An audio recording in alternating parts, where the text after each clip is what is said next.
ہر طرح کی تعریفیں اللہ کے لیے ہیں، ہم اسی سے مدد طلب کرتے ہیں، اسی سے ہدایت کے خواستگار ہیں اور اسی کے حضور توبہ اور استغفار کرتے ہیں۔ ہم اپنے نفس کی برائی سے اور اپنے تمام برے اعمال سے اسی کی پناہ طلب کرتے ہیں۔ جسے اللہ ہدایت دے وہی ہدایت یاب ہے، اور جسے اللہ ضلالت میں گمراہی میں ڈھکیل دے اسے کوئی ہدایت دینے والا نہیں ہے۔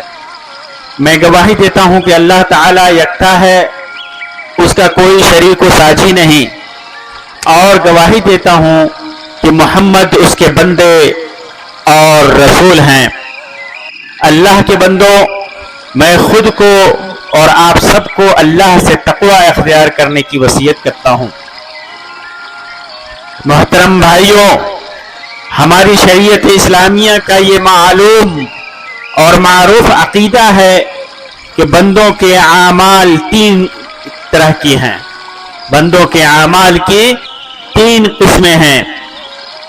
پہلی قسم وہ اعمال جنہیں اللہ تعالی کسی بھی صورت میں معاف نہیں کرتا، اور وہ ہے اللہ تبارک و تعالی کے ساتھ شرک کرنا۔ دوسرے وہ اعمال جو اللہ تعالی کی مشیت پر معلق ہیں، اگر وہ چاہے تو انہیں بخش دے اور چاہے تو عذاب دے، اور وہ اعمال ہیں اللہ کے حقوق۔ تیسرے وہ اعمال جن کی بخشش قصاص پر معلق ہیں، یعنی ان اعمال پر بدلہ لیا جائے گا، اور اگر ان اعمال کا مداوع دنیا میں نہیں کیا جاتا تو آخرت میں اس کا قصاص لیا جائے گا۔ اور وہ اعمال ہیں بندوں کے حقوق، یعنی اگر کسی پر کسی بھی قسم کا ظلم کیا ہے تو اس کا بدلہ ضروری ہے، وہ ظلم مادی ہو یا معنوی، تھوڑے ہو یا زیادہ، اللہ تعالیٰ کسی بھی ظلم کو نہیں چھوڑے گا، ہر ظالم کو اس کے ظلم کا بدلہ دے گا۔ چنانچہ دوسروں کے حقوق اگر آپ کے ذمہ ہیں اور موت ہو جاتی ہے تو قیامت کے دن اس کا حساب ہوگا، جب ہر کوئی انصاف پسند اور انصاف پرور اللہ کے سامنے حاضر ہوگا۔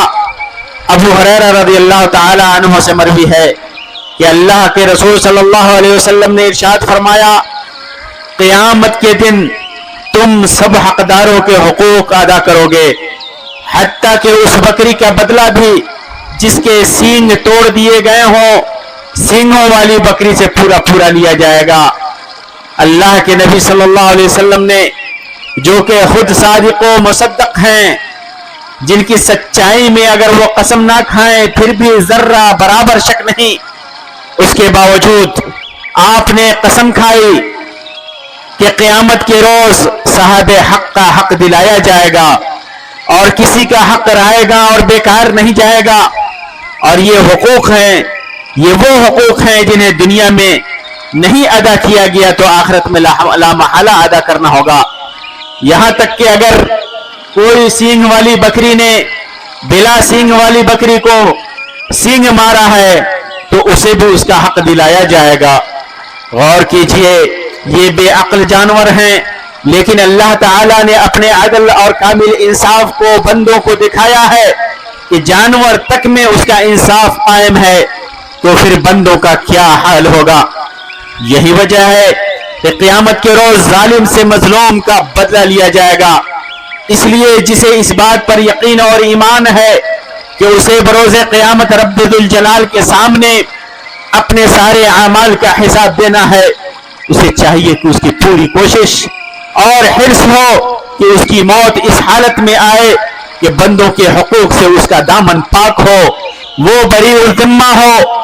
اللہ کی قسم، اس آدمی کے لیے جو موت اور اللہ کے سامنے پیشی کو یاد کر کے لوگوں کے حقوق مارنے سے پرہیز کرے، اس سے زیادہ نفع بخش کوئی چیز نہیں ہے۔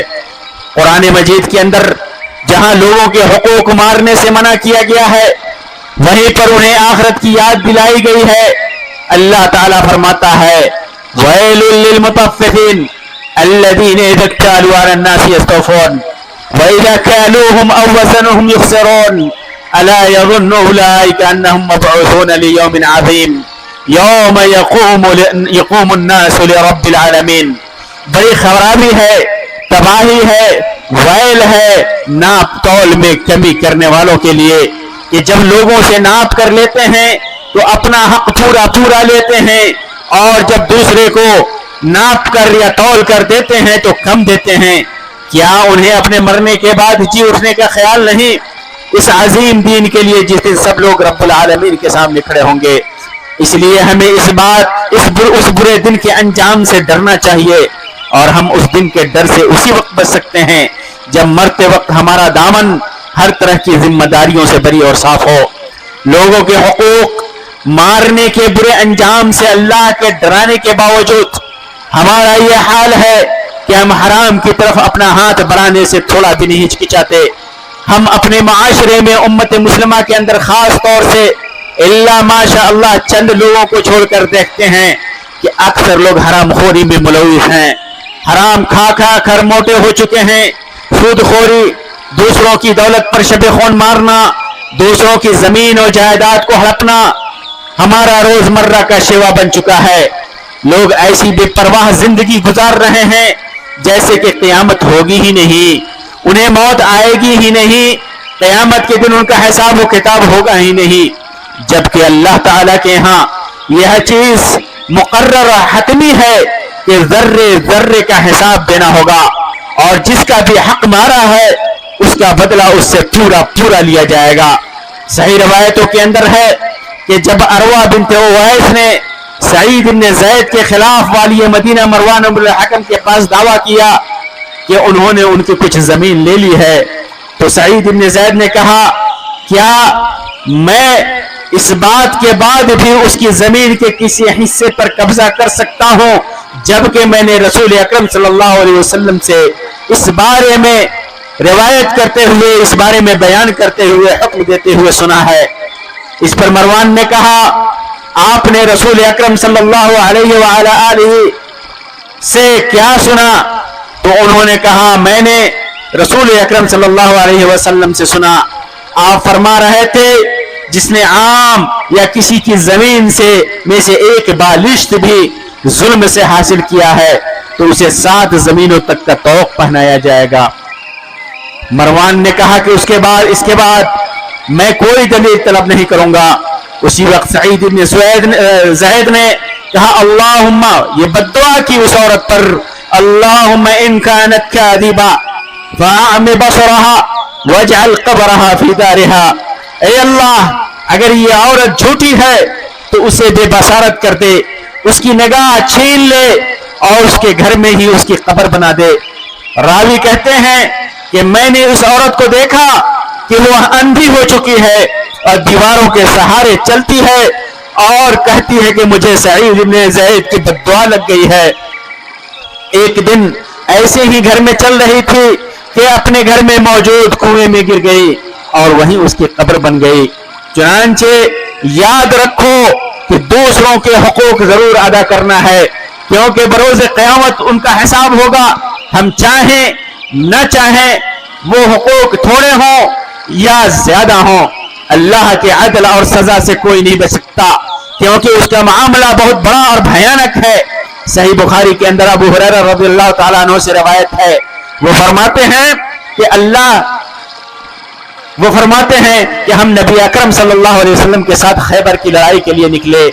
اس لڑائی میں ہمیں سونا چاندی مال غنیمت میں نہیں ملا تھا بلکہ دوسرے اموال، کپڑے اور سامان ملے تھے. پھر بنی خبیب کے ایک شخص رفاع ابن زید نامی نے نبی اکرم صلی اللہ علیہ وسلم کو ایک غلام ہدیہ میں دیا. غلام کا نام مدعم تھا. پھر نبی اکرم صلی اللہ علیہ وسلم وادی قرا میں کی طرف متوجہ ہوئے، اور جب آپ وادی القرا میں پہنچ گئے تو مدعم کو، جبکہ وہ نبی کریم صلی اللہ علیہ وسلم کا قجاوہ درست کر رہا تھا، ایک انجان سا تیر آ کر لگا اور اس کی موت ہو گئی.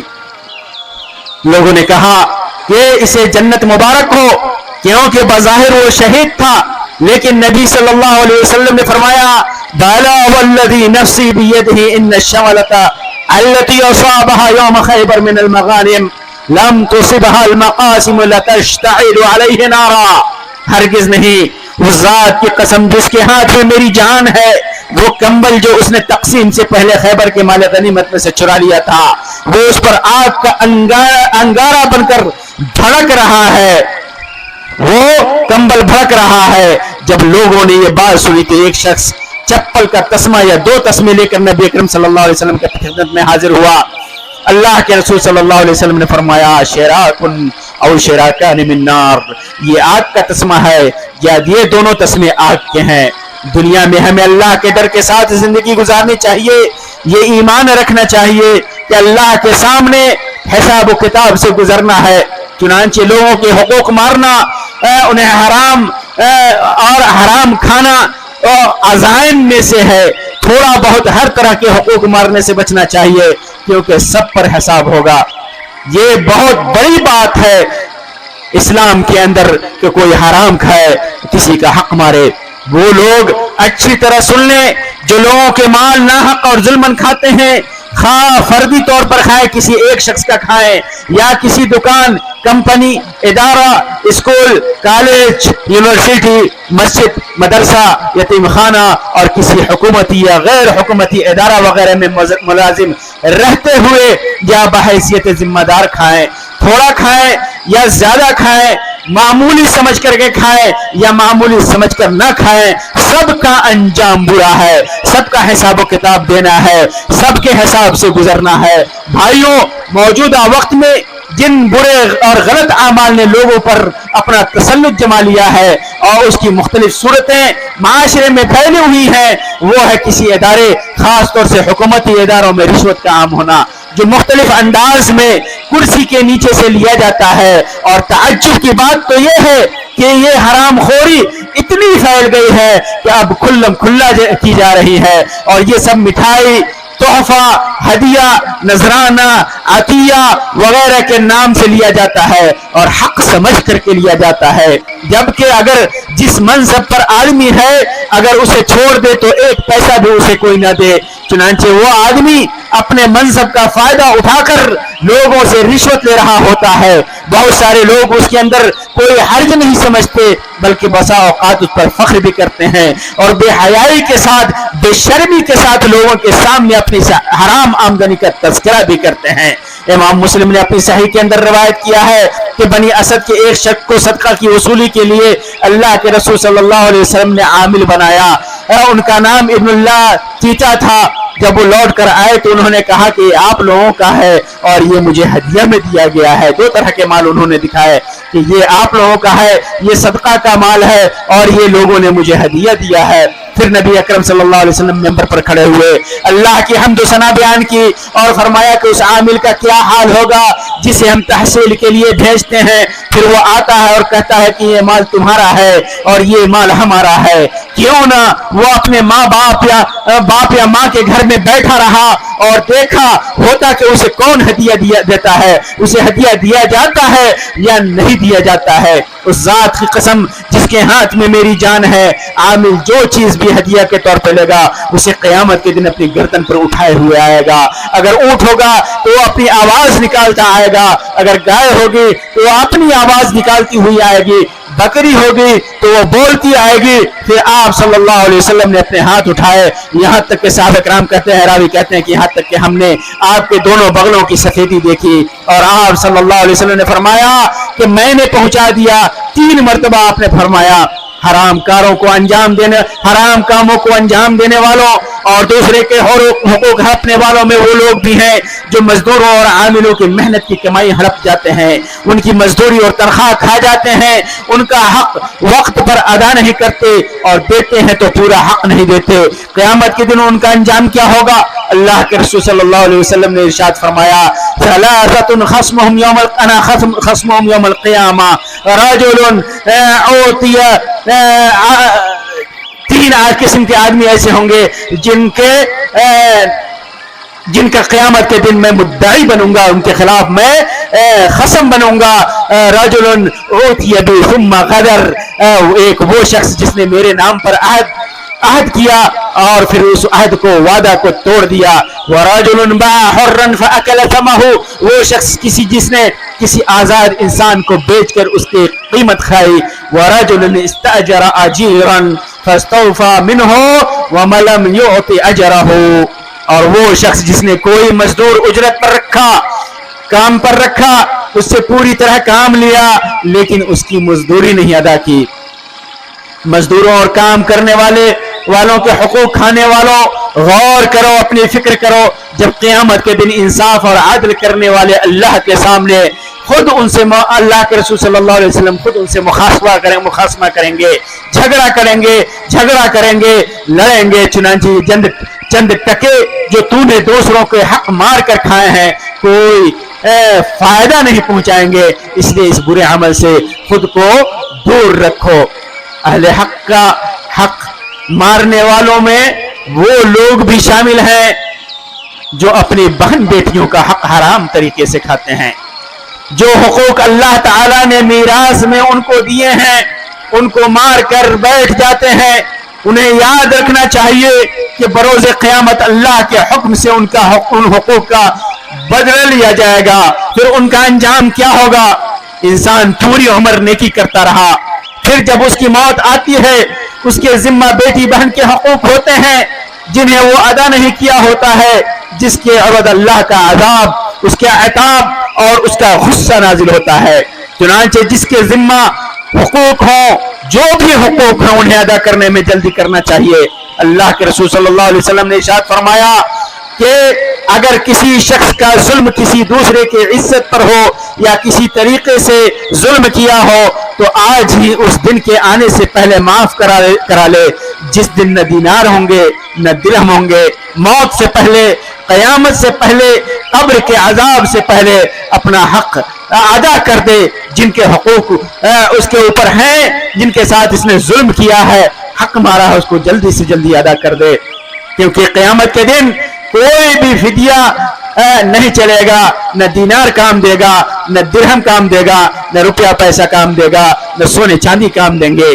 اسی طرح جس نے حقوق ادا کیا, جس نے حقوق ادا کر دیا, جس کے ساتھ اللہ کی توفیق ہوئی اور اسے اللہ کا خوف رہا اور اس نے اپنی ذمہ داری سمجھتے ہوئے اللہ کا لوگوں کے حقوق ادا کر دیا, تو اس کے سلسلے میں اللہ کے رسول صلی اللہ علیہ وسلم نے دعا کی. فرمایا رحم اللہ عبدا كانت لأخيه عنده مظلمہ في عرض او مال فجاءه فاستحله.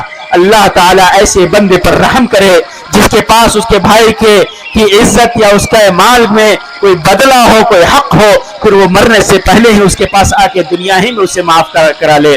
ایسے شخص پر اللہ کی رحمت ہوتی ہے. لہذا جو لوگ اللہ کے رسول صلی اللہ علیہ وعلی آلہ وسلم کے حکم پر عمل نہیں کرتے اور بندوں کے حقوق برات ذمہ نہیں کرتے, تو خوب اچھی طرح سے جان لینا چاہیے کہ اس پر عدل و انصاف قیامت کے روز اس کے انتظار میں ہے. اور وہ انصاف اللہ رب العزت کا انصاف ہوگا جو ذرہ برابر بھی ظلم نہیں کرتا, جو ذرہ برابر بھی اپنے عدل سے نہیں ہٹتا. اللہ تعالیٰ فرماتا ہے وَنَدَعُ الْمَوَازِينَ الْقِسْطَ لِيَوْمِ الْقِيَامَةِ فَلَا تُظْلَمُ نَفْسٌ شَيْئًا. ہم قیامت کے دن انصاف کے ترازو رکھیں گے, کسی نفس پر کوئی ظلم نہیں کیا جائے گا. وہ ایک ایسا انصاف ہوگا جہاں بے سینگ والی بکری کا بھی انصاف سینگ والی بکری سے لیا جائے گا, اس کے ظلم کا بدلہ لیا جائے گا. یہاں ایک عجیب معاملہ ہے جسے ہر مومن بندے کو جاننا چاہیے کہ وہ نمازی, روزے دار, شہید, عالم, عابد, مبلغ, مجاہد یا کوئی بھی ہو, اس کے اوپر اگر کسی کا حق ہے, وہ حق تھوڑا ہو یا زیادہ ہو, مادی ہو خواہ معنوی ہو, جنت میں نہیں جا سکتا اگر اس نے اس حق کو ادا نہیں کیا دنیا میں. آخر کیوں؟ کس نے ایسا کہا, کس نے ایسا فرمایا؟ تو سن لیجئے کہ یہ فرمان صاحب وحی محمد رسول اللہ صلی اللہ علیہ وسلم کا ہے. فرماتے ہیں کہ قیامت کے دن اللہ تعالیٰ فرمائے گا کہ میں مالک ہوں, میں انصاف کرنے والا ہوں, کسی کے لیے جو اہل جنت میں سے ہے جنت میں جا نہیں سکتا اور جس کے اوپر کسی بھی اہل نار کا کوئی حق ہو کوئی ظلم کیا ہو. امام بخاری نے حالانکہ اس کو تمریز کے صیغے کے ساتھ اپنی صحیح کے اندر روایت کیا ہے لیکن علامہ البانی نے اس کو صحیح قرار دیا ہے. میرے بھائیوں اللہ تعالیٰ سے دعا ہے کہ اللہ تعالیٰ ہمارے اعمال کو نیک اور خالص اپنی رضا و خوشنودی کے لیے بنا دے اور ہر طرح کے ظلم و زیادتی اور دوسروں کے حقوق مارنے سے بچائے اور لوگوں کے اگر حقوق ہمارے ذمے کچھ رہ گئے ہیں تھوڑے ہوں بہت ہوں مادی ہوں معنوی ہوں اللہ تعالیٰ انہیں ادا کرنے کی توفیق عطا فرمائے دنیا ہی میں اسے بری الذمہ ہونے کی توفیق عطا فرمائے آمین یا رب العالمین وصلی اللہ علی خیر خلقہ محمد وعلی آلہ وصحبہ وسلم وآخر دعوانا ان الحمد للہ رب العالمین والسلام علیکم ورحمۃ اللہ وبرکاتہ.